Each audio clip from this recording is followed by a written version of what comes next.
This meeting is talking about these 3 systems to set us up for the most success this fall so that you guys can return to your sanctuary. It can feel peaceful here, that we can have good food together, good laughter together, that we can pray together and be a safe place. Let's have these systems set up and be really intentional about them. Hello and welcome to the Encourager Podcast, where we talk about real life and real systems so you can joyfully harmonize both home and work. I'm your host, Rebekah Scott. I'm a wife, mom, designer, coach, and lifelong systems thinker. And I help overwhelmed women build simple, sustainable rhythms that actually work for their real lives. Around here, we talk about priorities, pre-decisions, and practical tools that bring peace instead of pressure. Because you don't need more hustle, you need better systems and more grace. Today's episode is a good one. Hello, encouragers. On this week's episode, I want to talk about 3 ideal systems to have set up before school starts. Now, none of these are earth-shattering or anything you haven't heard, but if you set up these 3 systems, I really believe you'll have a smoother start to your fall and even sustain some of these routines so you have less overwhelm and more joy. A smooth fall doesn't begin on the first day of school. We pretty much know this, but it does begin with systems you put into place before the first day ever arrives. So we're going to be really intentional with these 3 systems. And I always like to say, when you listen to the podcast, in the first 10 minutes of listening to the podcast, you're going to be able to implement something. We do not need any more content, but we do need ways to implement what we are consuming. And so you're going to take a lot away from this episode that you can.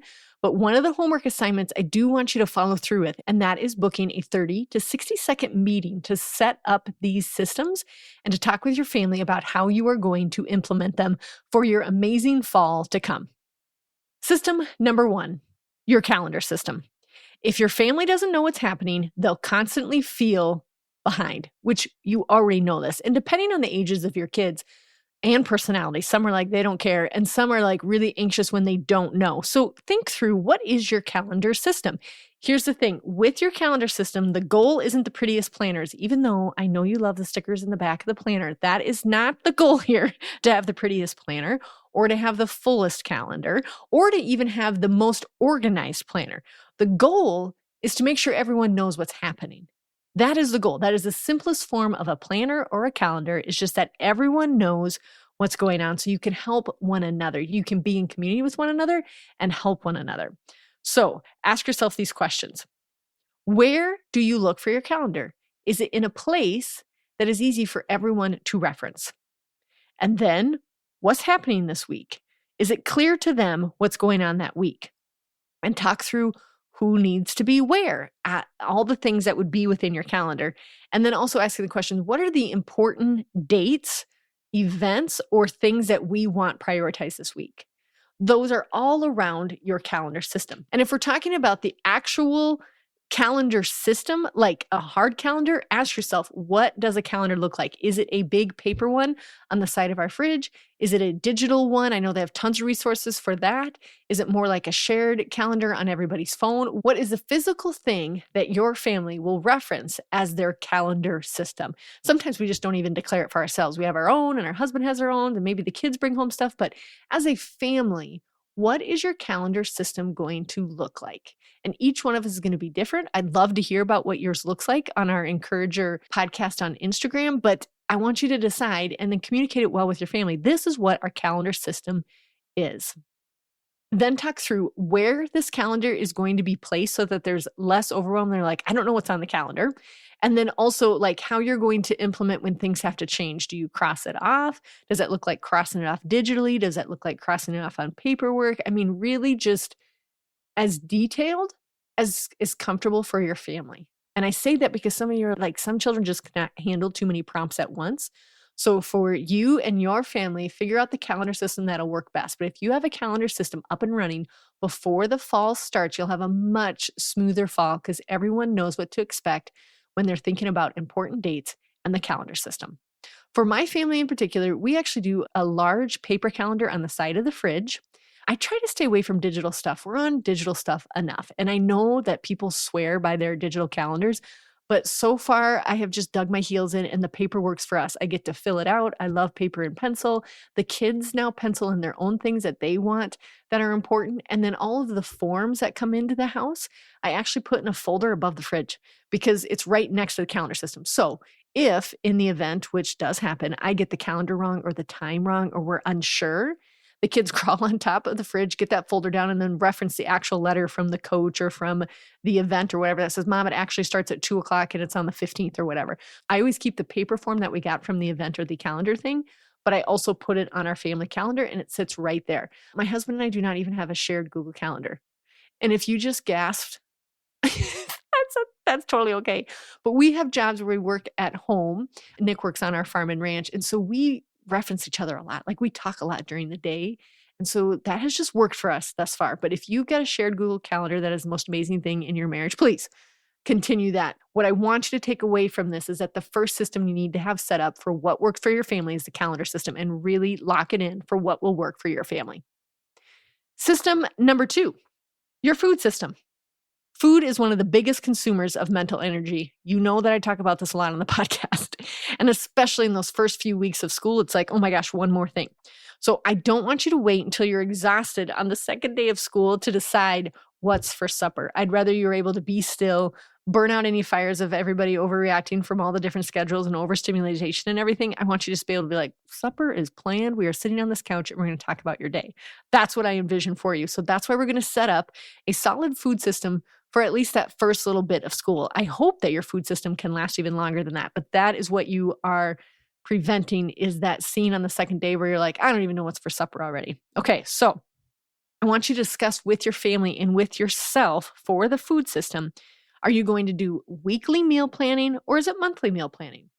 What does that look like for your family? Is it going to be grocery pickup or are you actually shopping for grocery? I know these seem like nitty-gritty questions, but if we do not take the time to find what our food system is, we will squirrel and spiral in it every time. So let's ask these questions and then let's answer them. Also, who's going to buy the groceries? Side note, it doesn't have to be you, Mom. It doesn't have to be you. And who's going to help you cook? Also, doesn't have to land just on you. You can get some people to help you in the kitchen. And what nights are actually going to be naturally busy? For us, we're a family of faith. Wednesday nights are pretty busy trying to get everybody to youth group. Tuesdays and Thursdays are usually sports related as well. What does that look like for your family? What do you know about your family schedule already that are going to be naturally busy nights? And here's a pro tip. If you take anything away from this podcast, just do this one thing. I've done it for the last 3 years, and I do believe it's brilliant, if I don't say so myself. And it's this: prepare 10 freezer meals before school starts. It's like you're having a baby, right? When you have a baby and people bring over about 10 freezer meals, it's the same thing when school starts. If you prepare 10 meals before school starts, whether they're frozen or take and bakes or whatever, but if you make a decision for 10 meals before school starts that you will have once school starts, you're amazing. And it'll feel so good to have those backups when everything just seems a little overwhelming those first couple of weeks as you adjust. Hey, Encouragers, hope you're enjoying this episode. We'll be right back after this short break. This episode of The Encourager is brought to you by Rebekah Scott Designs, where we create thoughtfully designed purses and accessories that support your real life, not just your outfit. Every bag is designed with intention, handcrafted right here in South Dakota, and built around the belief that beauty and function should work together. From custom fabrics and linings to leathers, zippers, and really cool features, you get to design a piece that truly fits your life. Visit designyourownbag.com to create your own custom bag and use code ENCOURAGER for $10 off your purchase. So I want you to ask yourself this for the food system. What do I want food to feel like this fall? I know that seems a little like woo-woo, but seriously, how do you want it to feel this fall? Do you want to have calm meals around your dinner table? Do you want to have really healthy go-to meals as you're heading to activities? How do you want it to feel this fall? And we're going to be intentional about trying to get there. And who can help carry this responsibility? We know the food system takes up a lot of mental bandwidth. So who can help you? You don't have to carry it all by yourself. Maybe you do an exchange with friends in the frozen meal department. Okay. Where will groceries come from? So simple, but seriously, where are your groceries going to come from? When will groceries be purchased? Asking the who, what, when, where, and why in the food system is so important. So when will your groceries be purchased? Then it's already a pre-decision. And what simple system would make the whole food system easier? Is there a simple way of approaching the food system this fall that you're like, ah, you can breathe out and know that there is a plan. For my system in the food system in the fall and year round, I shop Aldi almost exclusively. It works for my family of 6. It may not work for yours, but I love it because I know where everything is. It's very quick for me to grocery shop. It's quick for me to understand their sales and their patterns because I'm only shopping from one place. The kids like it. They don't have any complaints thus far. I always go on Wednesday mornings when I do exchanges with my seamstresses for my purse business, and it just works and it's super locked in. So the fall, food wise, is no different for me than the rest of the year, which is kind of nice. System number 3, your morning system. Great mornings actually begin the night before. So this we know. So I hesitated to call it the morning system because I'm like, well, I feel like it's somewhat the night system, but it will include more of your morning activities. So the goal is not to rush. We know that scene where we're running out the door and then we feel guilty all day about how we responded to the rage of whatever was out of place, right? Okay. The reason we are setting these up in advance is so that we can be better humans in those morning hours with our tender children. Okay, right? So we're going to prepare the evening before a few things. Maybe it's their backpacks are going to be packed. Maybe their clothes are going to be laid out. I do cringe a little bit on that one, only because I have 3 girls that are in the house yet. My son is in college, and there's no way they will lay their clothes out before. I have tried every method you can possibly think of, and they have way too many personalities, way too many opinions, and way too many last minute thoughts in the morning. So laying the clothes out the night before does not work for my family, despite my very best efforts. But they know that when they wake up, they better put their clothes on and be in the kitchen. So that's how our family operates. Feel free to borrow and give you permission if you can't get them to wear the clothes they laid out the night before, even though they went through 15 outfits. Okay, I'm done talking about that. Do what you need to do to decide a little bit of the clothes that will be ready for the next day. Maybe it's lunches prepared. We eat the school lunch, so we don't have to do that, but I know a lot of families do have to prepare their lunches. So what you can do the night before, try to do that or have it ready, at least mentally, for what you're going to do in the morning, and have the calendar checked for tomorrow. We do that on Sunday nights. We look ahead at the week, and then we look nightly just to be like, hey, while we're brushing our teeth, don't forget that tomorrow is going to be this. Then talk through your morning expectations. What is the wake up times? Is it different for everybody? Is this the same for everybody? Talk about a breakfast plan. Like, what are your expectations for breakfast? Maybe it's not super detailed. Maybe it's just a granola bar on the way out the door, or maybe it's a little more complex. But talk through what is a breakfast plan? And then also talk through the bathroom routine. I have 3 girls. This is a thing. This is a thing, you guys. We have to talk through who gets the bathroom when. Do we have the supplies in the bathroom so we're not running from the bedroom to the bathroom? That was a big thing just because of hair, makeup, all the fun things. I was like, we need to have supplies in one area so you're not wasting time running back and forth between areas. And then also talk through a departure time. What does it look like to get to school without stress? Let's talk through what a great departure time would be. And then paint the picture for you, your spouse, and your children. What is a successful morning routine so we can launch out of this household, making an impact in the kingdom with even the way that we show up at school and at work? Remember, your home, like your home system, should still feel like a sanctuary. Even during busy school mornings, this is their safe place. Ask yourself, what does a peaceful morning look like for our family? What could you prepare the night before, even if that's some like school forms and that sort of thing? Is everyone clear on the expectations for the morning routine? And is there a change that you could make to reduce the most stress in the morning? It might just be where they put their shoes on. Like, should they have their shoes in their bedroom? I'm talking just little tiny things. What could reduce some of the stress that happens in the morning? And then make sure to be clear with your family about what this morning routine will now look like. Okay, I said in the beginning, I really do think you should set aside about 30 to 60 minutes somewhere in early to mid-August to invite everyone who is old enough to participate to talk through these 3 systems. Guys, we're going to sit down. This meeting is talking about these 3 systems to set us up for the most success this fall so that you guys can return to your sanctuary. It can feel peaceful here, that we can have good food together, good laughter together, that we can pray together and be a safe place. Let's have these systems set up and be really intentional about them. The first system, your calendar system. The second one, your food system. And the third one, your morning system. And then also during this meeting with your family, talk through, hey, what's changing this year? Are there new schedules? Are there new activities we took on? Is there going to be some new responsibilities depending on ages of the children? Do we have any family goals for this fall? If that seems overwhelming for the meeting, skip that one. You can do that one in a different one, okay?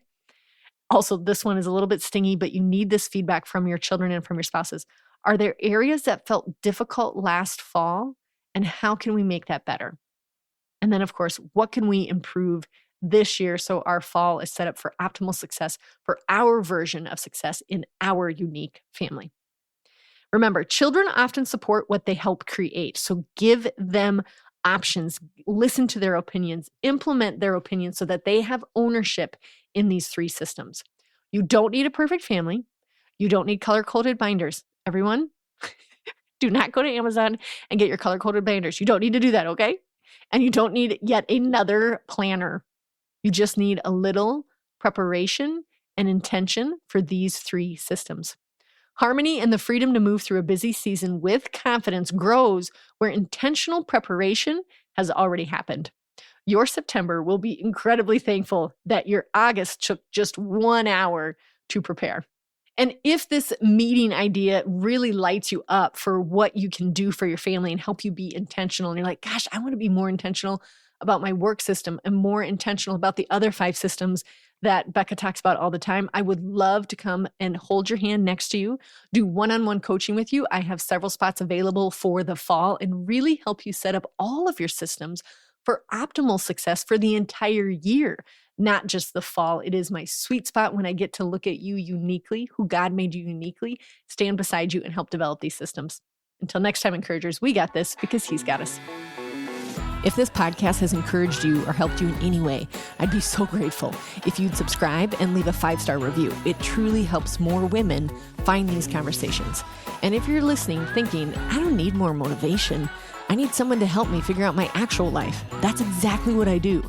Through Encourager Academy and one-on-one coaching, I help women build personalized systems for their home, work, and life rhythms. No cookie-cutter routines, but structures that fit your unique personality, your season, and your capacity. You can explore the Academy or book a free discovery call at theencouragerpodcast.com. Let's take your next small step forward together.